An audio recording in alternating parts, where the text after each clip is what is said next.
everybody. Once again, I have another wonderful guest on my show. And today it is going to be, like I had said earlier, Kent Miller from Dentagraphics. Kent, thank you so much for being a part of Hey Docs today.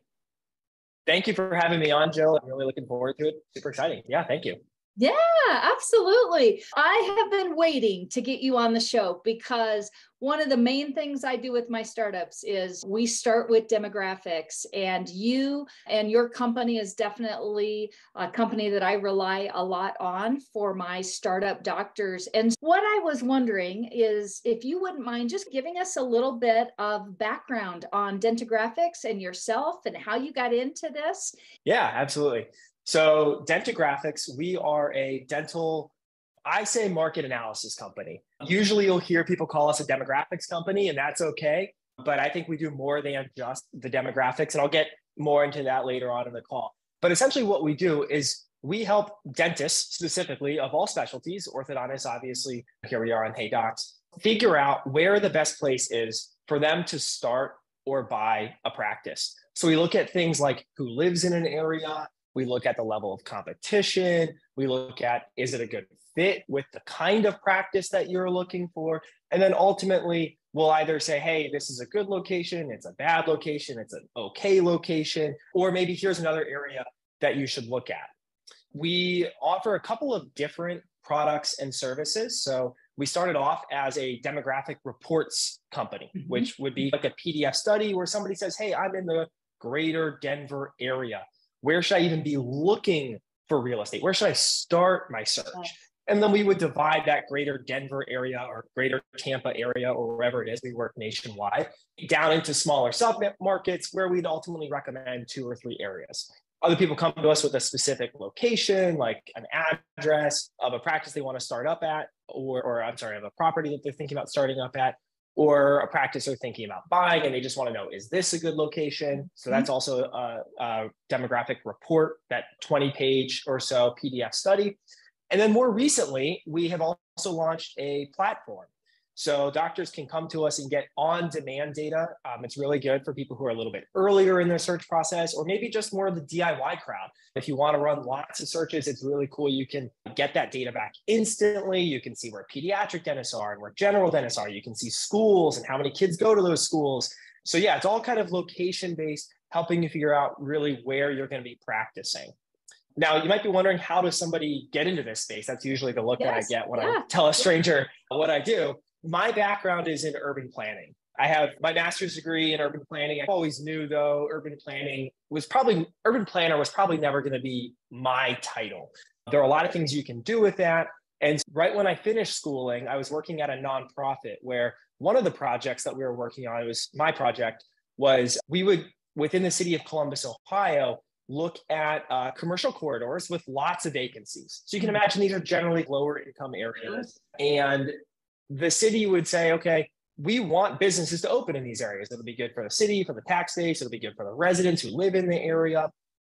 What kinds of businesses can we encourage to move into those areas? So we would survey the spaces. We would talk to residents. We would get our hands on any kind of economic and demographic data that we could about the area, and then ultimately make recommendations to the city that maybe a pharmacy would be good over here, or a lot of people are looking for a hardware store in this neighborhood. And then it was about 10 years ago, I had a friend working in the dental industry who knew what I was doing and that I was looking to do something new, and made the recommendation that I think about doing that same thing basically in the dental industry. And now here we are in Hey Docs almost 10 years later.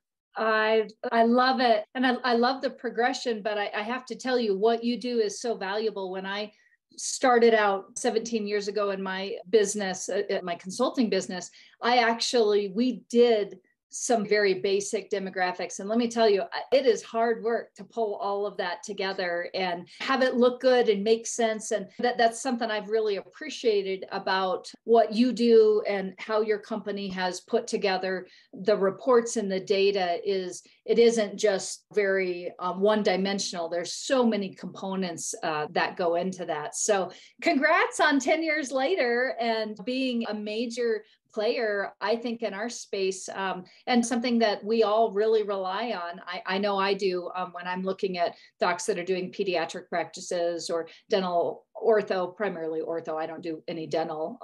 As we talk about the demographic report, for me, when I'm working with clients, I definitely always start, for the most part, with the demographic report. And I really, for me, understand the value in them. But I would love it if you wouldn't mind maybe breaking it down a little bit for our listeners on why the data of a demographic report is so important, and maybe a little bit on how using a professional company could differ a little bit from them pulling the data themselves. So maybe you could dive into that a little bit for me. Oh, yeah. Yeah. So the first thing, whether you use us or some other source of data, doing the research on one of, if not the biggest investments, we're talking about typically $500,000, $1 million, sometimes more, whether you're starting or buying a practice, just knowing about, is this even a good area for a practice or for specifically my practice, which is a distinction that I think is really important. It is so valuable. You don't want to be committed to a space for 5, 10 plus years, only to realize a couple months in that there are way too many orthodontists around here, or nobody around here needs orthodontic care. Hey, I didn't think about that. So it's just so important to do that research. I'll also say that really our services and generally dental demographics are not a very expensive service. Maybe I'm going to listen to this a couple of years from now and think, why did I say that? But for the cost of a report or our subscription, if you see just 1 or 2 additional patients over the course of your 5, 10 plus years in that space, you will have paid back the cost of that report. So valuable. The cost is just so low. And then lastly, is in terms of why you would want to work with a specialist. This is all we do all day, every day. I think a lot of people on your podcast as specialists themselves can probably appreciate that. We work only in the dental demographic space. Me and the rest of our team, that's all we're thinking about all day, every day. When you see, hey, the median household income is $80,000 a year, what does that mean to you? Which questions should you be asking? Yes. How do you even go about figuring out? Should you look at a 3-mile radius? Should you look at the zip code? Should you look at the county? And so we've obviously developed our expertise over many years. And so it's something that I truly do think is really valuable, and I couldn't do it if I didn't. That's such a good point. And that kind of leads me into my next question is, there are so many key indicators or factors that play into, I know what I'm looking for as a consultant when I have a doc come to me and say, hey, Jill, this is the area I'm thinking of going into, or I'm weighing, sometimes they could be weighing 2 totally different states in 2 totally different areas, and we're really weighing that out. So I'm wondering if you wouldn't mind diving in a little bit to when you're coaching, because I know that not only can docs do demographic reports with you, but you guys will do a consultation on it. I know I do that also, a follow-up to what you do specifically with my clients. But I'm wondering if you wouldn't mind diving into, and I'll piggyback off of some of this, what if a doc comes to you and says, hey, I'm looking at doing an orthodontic startup. What are the factors when I get my demographic report back that I should be paying attention to? Do you mind breaking that down a little bit for us? Yeah. So at a high level, we like to think of it as a concept that I think everyone's probably familiar with, which would be supply and demand. So are there people in the area who need your services? And then how many existing providers are there? There's a third component to that that's really important as well, which is this a good fit for you and your target patient base and the kind of practice that you want? Even if you're an orthodontist, there's so many different ways that you can brand yourself. There's so many different target patient bases. And just because one location is good for your friend doesn't mean it's good for you, and vice versa. So that's at a really high level. Now, if we go one level more granular, really what do those specific variables look like? We like to think about saturation, which for us, for orthodontic practices, typically is going to be the ratio of kids, 6 to 17 per competing practice. practice. I'm going to talk a little bit more about competing practices because this changes so much in the orthodontic space. It's one of the most interesting ones, one of the most interesting specialties with kind of all of the multi-specialty practices out there and the blurring of those lines. We also want to think about the household income levels in the area. So can people afford care? And what kind of patient base are we expecting? Obviously, if the household income levels are $200,000 a year, you're just going to see a really different patient base than if it's $65,000 a year. Yes. So those are the big ones. Population density is going to be another one, especially as somebody who's treating only a relatively small segment of the population. If only about half of people go to any dentist in a year, what percentage of people actively currently need orthodontic care? It's not a ton. So if you're in a community of a total population of 5,000 people and maybe 10% or 5% of people need orthodontic care in any particular year, that's not a very big potential patient base. Right. If you're in New York or Southern California, you've got a lot more opportunity to grow the practice.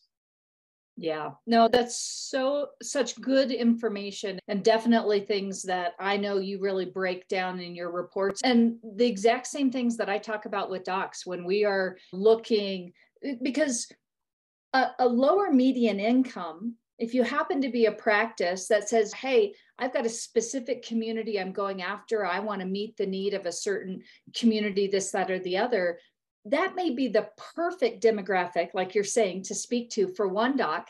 And you may have another doc that's out there saying, I want a very boutique-y practice. I'm not going to take insurances. I'm going to cater more to adults and I'm going to have kids. But those two very different views can still be two very successful orthodontic practices. But what we're looking at when we're looking at those demographic reports and reviewing them are we're going to weight things very differently. And that's something that I always tell my docs, let's start with the demographic report just to give us the data that we need to then determine as we go out and start working with our commercial brokers, have a better way to direct them to get to the clientele that we're wanting to be in front of, depending upon what our vision is for our practices. So let's dive in just a little bit more and talk a little bit more about the specific figures. So in terms of saturation or income ratios, or one thing that I put a lot of weight on, believe it or not, is households that are owned versus rented. That's a big one for me, especially, and also that median age component. So do you mind just diving in a little bit more into that as well, and what that means in terms, I know I said saturation, but just in terms of what you look at when you're coaching docs that are reading the reports? Yeah. So I'll definitely start with the caveat that it's going to vary for everybody. We just talked about how what's right for one person could be totally wrong for a different person. It's going to vary from area to area. If your household is in the Bay Area in California and you make $100,000 a year, you're considered low income. In most parts of the country, $100,000 a year is a great income. So it really depends. And for that reason, we generally don't like to put numbers out there that if somebody sees it and they're like, oh, I'm above or below that line, I must have a terrible or an awesome location. That's not the purpose of the numbers that I'm about to state. Typically for saturation, where we like to start and then dig in a little bit more into things like, who are the competing practices? Is this some super established 5, maybe 6 day a week practice with multiple doctors that does tons of marketing? Or is this an office that's open 1 day a week and they don't even have a website? Or is it a multi-specialty office who has an ortho who comes in 1 day a week or 1 day every other week? But typically where we like to start is about 2,000 to 1. And that'll tell us just generally how competitive is this market. If it's above that number, we're starting the next pieces of our questioning or the next line of our questioning on more of a positive foot than if it's below that number. If it's below that number, that could be totally fine. We see lots and lots of cases, especially in places like Texas and Florida, where there are all kinds of DSOs that, here's 10 DSOs inside of a 3-mile radius that offer orthodontic care and have an orthodontist on staff. But doc, that's totally different from what you're doing. And so when we think about those competition ratios, it might actually be great even though it's below that 2,000 to one figure. And then in terms of income, for most people, we're looking to be north of $75,000 a year in terms of median household income, over $100,000 a year in certain parts of the country. Certainly, as I mentioned, the Bay Area, for example, below $100,000 a year is almost hard to find in some places. So that number will move, but $75,000 to $100,000 a year is the minimum that we're looking for most people. Yeah, that's great. And one of the things, and I'm sure you talk about this too, like I'll just throw this little pearl out there that I look at when I am working with my docs is that median age too. I really to see, like when I think about an orthodontic practice, I want to see that median age in that 32 to 45 range, because what that usually tells me is we've got families that are past probably the brand new baby stage, which may be a little bit better for pediatric practices. And if we couple that with more than 50% owner-owned housing versus rentals, those are like the two, we got some potential here when I'm looking at that, because what we tend to find is we see higher rental rates and lower median age. And we'll see those a lot of times around the big cities and whatnot. But that may not, for some of our orthodontic practices, be the patients that you're looking for, right? And then a lot of times you may not see some of that younger, I call them the bread and butter patients that we always want that nice, healthy, 6 to 16 range as well. Those are a few things that I know I look at and rely a lot on the reports to tell us as well. Yeah, those two in combination are great. And I think it really illustrates all of the context that go into these numbers. So sometimes people want to ask, and I'm sure you get the same thing all the time, here's a number, is it good or is it bad? And it could be good, it could be bad. So like a median age of 35 could be good, it could be bad. What if it's lots of young professionals, like you said, and they've got lots of really little kids, but by the time the kids get to school age, they're thinking, okay, we're gonna move to the suburbs, somewhere where the schooling system's a little bit better, the kids have more space. Oh, now we have 2 or 3 kids, so we need more room too. And so it really, all these numbers really do play off of each other. And it's so important to look at them in context. Yeah, that's great. So let's talk a little bit about another question that I get asked all the time, because I think everybody just thinks I need to be going into a growing area, or if the report says it's not growing, I'm sure it's going to be a bad area. So can you talk a little bit about growth and maybe what it means if we see something growing rapidly versus we see maybe steady but slow growth versus maybe even no growth doesn't mean that it's bad either. So do you mind talking to that? Because I think that's another big piece that we're always, or at least I always get asked about. And then the secondary piece that I get asked is, how do you know if the census pulled this data here? How do you know 5 years in, type of a thing? So I'll let you speak to that a little bit. Yeah. So growth, I think, is probably the topic that has the biggest misconceptions about it in the dental industry. Obviously, we prefer an area that's growing to one that's not, or to one that's losing residents. If everything else is the same, we prefer the one that's growing.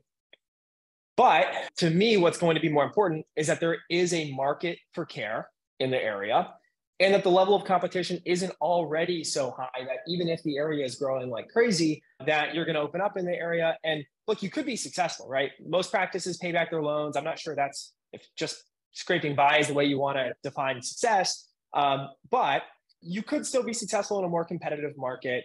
Growth, though, for us really is a variable of secondary importance. It's still one that we definitely want to look at. It tells us about where has this area been headed, maybe where is it headed, but it's not the first thing that I wonder about with an area. I always like to give the example of Chicago. Greater Chicago is losing residents. If there were no orthodontists in all of Greater Chicago, that'd be a fantastic market for an orthodontic practice. There's so many high-income families and middle-income families all throughout Greater Chicago. And just because it's losing residents doesn't mean that it's necessarily a bad area to practice in. The other thing about growth, so you mentioned, how do we know what an area is going to look like in 5 or 10 years? We don't. And that's so important because I think that a lot of people understandably see here's a new development, or hey, I've been driving around here, or I grew up here, and there's just so many houses under construction. And usually to us, that is the best indicator of what an area might grow into in 3, 4, 5, 10 years. But for a couple of reasons, we don't want to solely focus on what that area will look like. One, if your practice opens January 2024, you want patients in the door in January of 2024. You don't want to be looking around and saying, these houses are any day now, they're going to get built. So you want patients in the door day one. Two, as COVID showed us, the Great Recession showed us, all kinds of things showed us, you cannot count on what the area will look like in the future. I think everyone who tells you, whether it's a real estate agent or a local official who says, this is happening, this new development's coming in, or in 2030, there are going to be 5,000 new households in this area. I truly do, that they're generally all well-intentioned.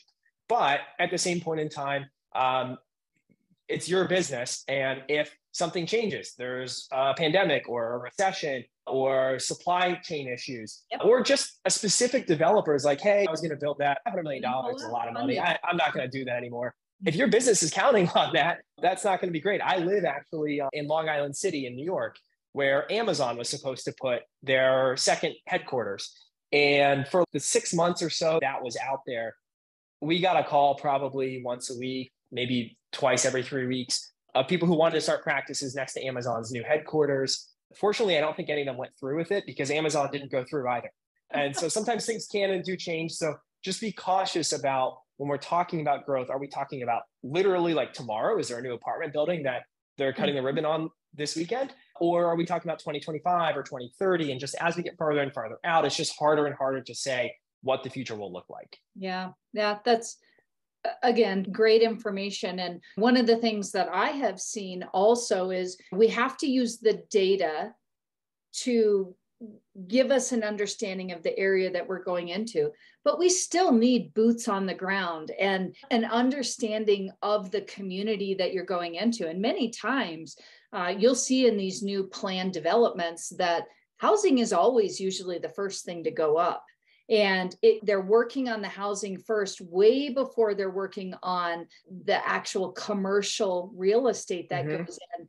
And if you happen to be in an area where commercial is before housing, you got a plan that you're probably going to have a practice that is just going to putter along for a while, because you just will not have, but like you said, you can't control how fast they put up the housing, and how they may have, I've seen it over and over again where areas are spec'd for new developments, or there's going to be a school here in 5 years, and 10 years later there's still not a school there. So I think you have to take all data with knowing what you're getting into, hoping that you're going into an area that does have some growth, but also with an understanding that you have to have boots on the ground and really be understanding what you're seeing physically too as you're going in there.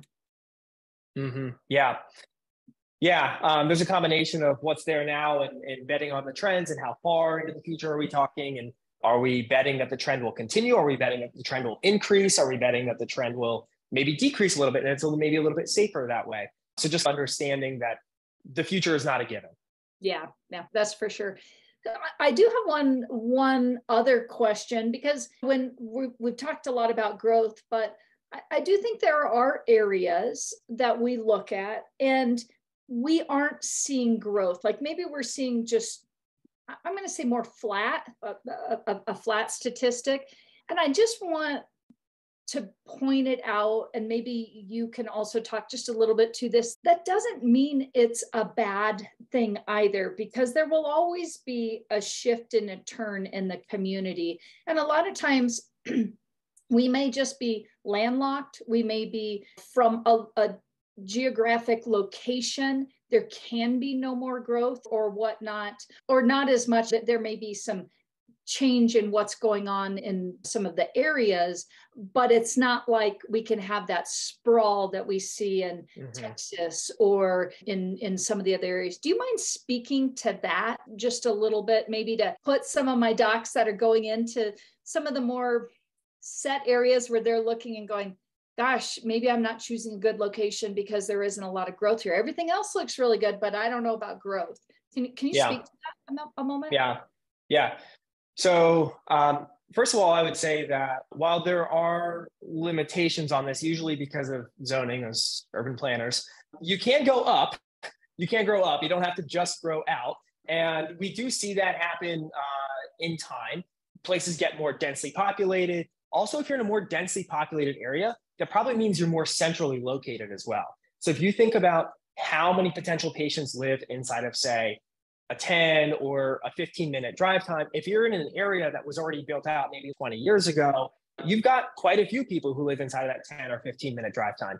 If you're right on the edge of town and you're talking about 10 or 15-minute drive time, there aren't that many people who can really get to you very conveniently. So it is trade-offs. Obviously, like I said, we prefer the growing areas, but there's a lot of back and forth that kind of happens with that.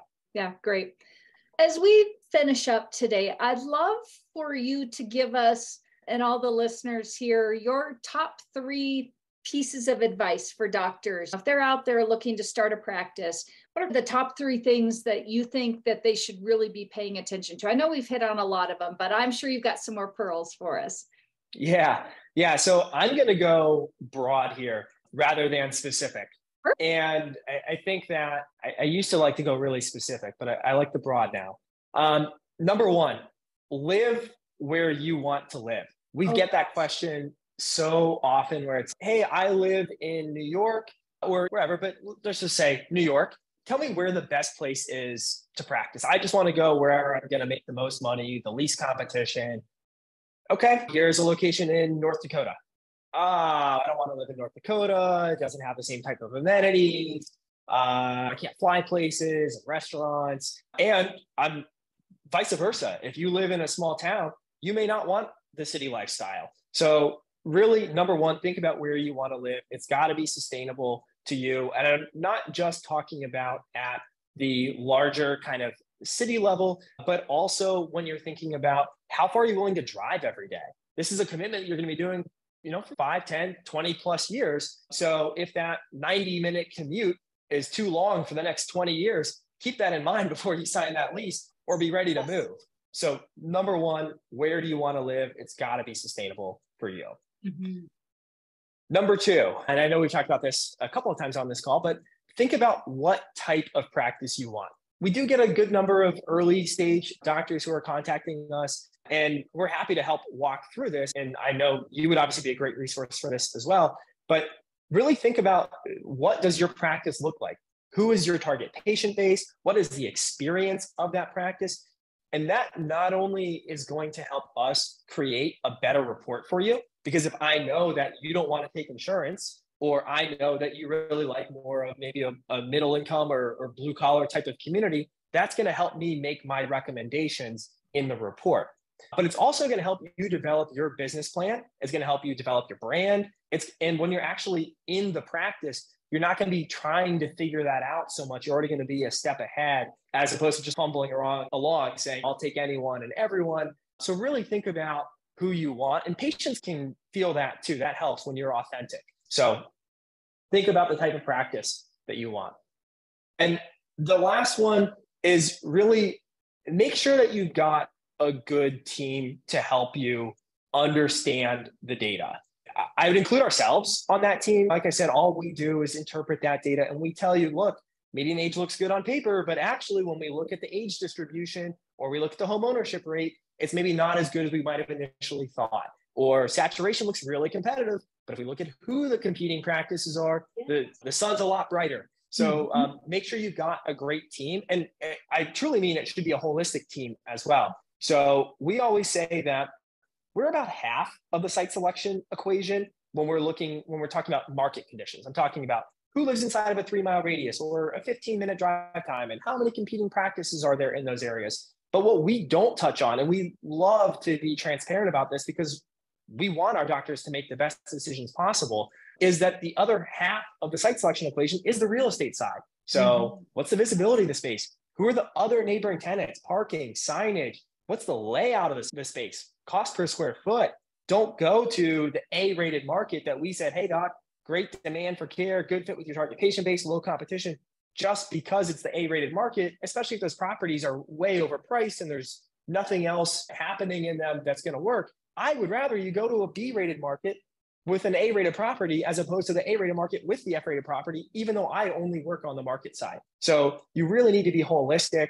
And obviously somebody like yourself, you're so great at being involved in every step of the process that you can really tie all that together. So I'm going to go ahead and plug you, but having that kind of holistic approach to the numbers really helps. Yeah. And I just want to be like, preach it, because that is so true. What you just said is all 3 points, but especially the last one is, and I think so many times I have docs that just get so wrapped up in, but this was the area and we're out there looking and the retail is awful in this space. And I always tell my docs, I want you to walk in and envision yourself, feel like this is your practice versus you're walking in and you're like, it says this is supposed to be a great area. And you walk in and you're like, wah, wah. It's dark, it's dingy, it doesn't feel good. It's in the top of a medical building.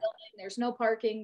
And you're like your vision, your internal vision of what you want. And then, but this is what the paper says I should have. Doesn't correlate. So yeah. I just cannot agree with you more, especially on that last point. Everything's a piece of the puzzle. And I think one thing that holds up our doctors the most, people that we've been working with 3, 4, 5 years, and they still haven't gotten into that practice, is wanting everything to be perfect and the best one, and not being willing to make some trade-offs when you have to. And that's the reality, is that every now and then you've got to make trade-offs. Or often you have to make trade-offs. And the goal is that you're making the best trade-offs. Yeah. Nope. I completely agree. This has been wonderful. Like I said, I've been so excited to have you on the show. This is such a big part of where I start with doctors when we are looking at setting up and doing a startup practice. So just thank you so much for what you do and for being a really good resource to, I know, all the listeners out there, and then all of my docs that you guys have helped along the way. So if somebody wants to get a hold of you guys, maybe they want to have a report done, or they want to do that, you have to say it again, the package that you're doing, the subscription package. How do they do that? And if you want to tell us how they would get a hold of you. Yeah, absolutely. Dentagraphics is www.dentagraphics.com. That's like dental with no L, DENTAGRAPHICS.com. You can always give us a call at our number that's listed on the website, 888-715-1044. And then me specifically, me directly, I would be Kent, KENT, @dentagraphics.com. Perfect. All right. Kent, as you may or may not know, I always like to finish up my Hey Docs with a little speed round. Are you ready to accept? Let's do it. I accept. All right. Coffee or tea? Oh, I love both, but coffee. Man after my own heart. All right. Favorite book? Sapiens, Brief History of Humankind. I'm a nonfiction guy, and Sapiens it has a lot of interesting perspectives in it. Love it. Love it. How about, do you have a favorite outdoor activity? So I live in New York, so, we don't have a lot of nature, and every time we go outside, my wife and I are always like sneezing and stuff. So I had to think about this one a little bit, but we love picnicking in Central Park. We used to live a couple blocks from the park. Now it's a little bit farther, but go out there with a blanket, a cheese. It's very nice. That sounds fantastic. I would love to have that opportunity to do that just once. That sounds wonderful. If you're in the city on a nice day, let me know, Joe. Okay, I will let you know. I'll hit you up on that. So if there's one thing that you could be remembered for, what would that be? It's so cliche, but I really, truly just love helping people and helping our doctors see their dreams become a reality, help them become business owners. It's very fulfilling, and it's why I'm able to do what I do. So it's cheesy, but I just like helping people. I completely agree with you. And that's where my heart is at too, which is why I'm doing Hey Docs, because I'm like, there's so many good people out there that just really want to help, and getting the information out on all of my different guests is really great. So thanks for saying that, and I'm sure that is what you will be remembered for. And then as we finish up, if you had one piece of advice that you were given that you think this was the best piece of advice, what would that have been? Yeah, so I don't know if I have the best single piece of advice, but the one that stuck with me the most over the years, I don't know how old I was, maybe 10 or so, starting to get to the age where you're thinking about maybe what do you want to do in life and how do you apply yourself in school and stuff. My dad told me that you'll be better off being an expert or being really good at one thing as opposed to being a jack of all trades. Not that you shouldn't be able to get by in life. You got to be able to tie your shoes, cook dinner. But that's really stuck with me over the years. And I think it's really true that, especially in this really competitive age with globalization, you've got to be the best. And it's easy to get access to average. Mm-hmm. Yeah. Oh, I think that's a great piece of advice. Kent, thanks again for being on the show. And I am confident that our listeners just got such incredible information from you, and you will probably be getting lots of calls with lots of questions. So thanks again. And maybe we'll have you on the show another time. Thank you for having me. It was so fun. Yeah, absolutely. All right.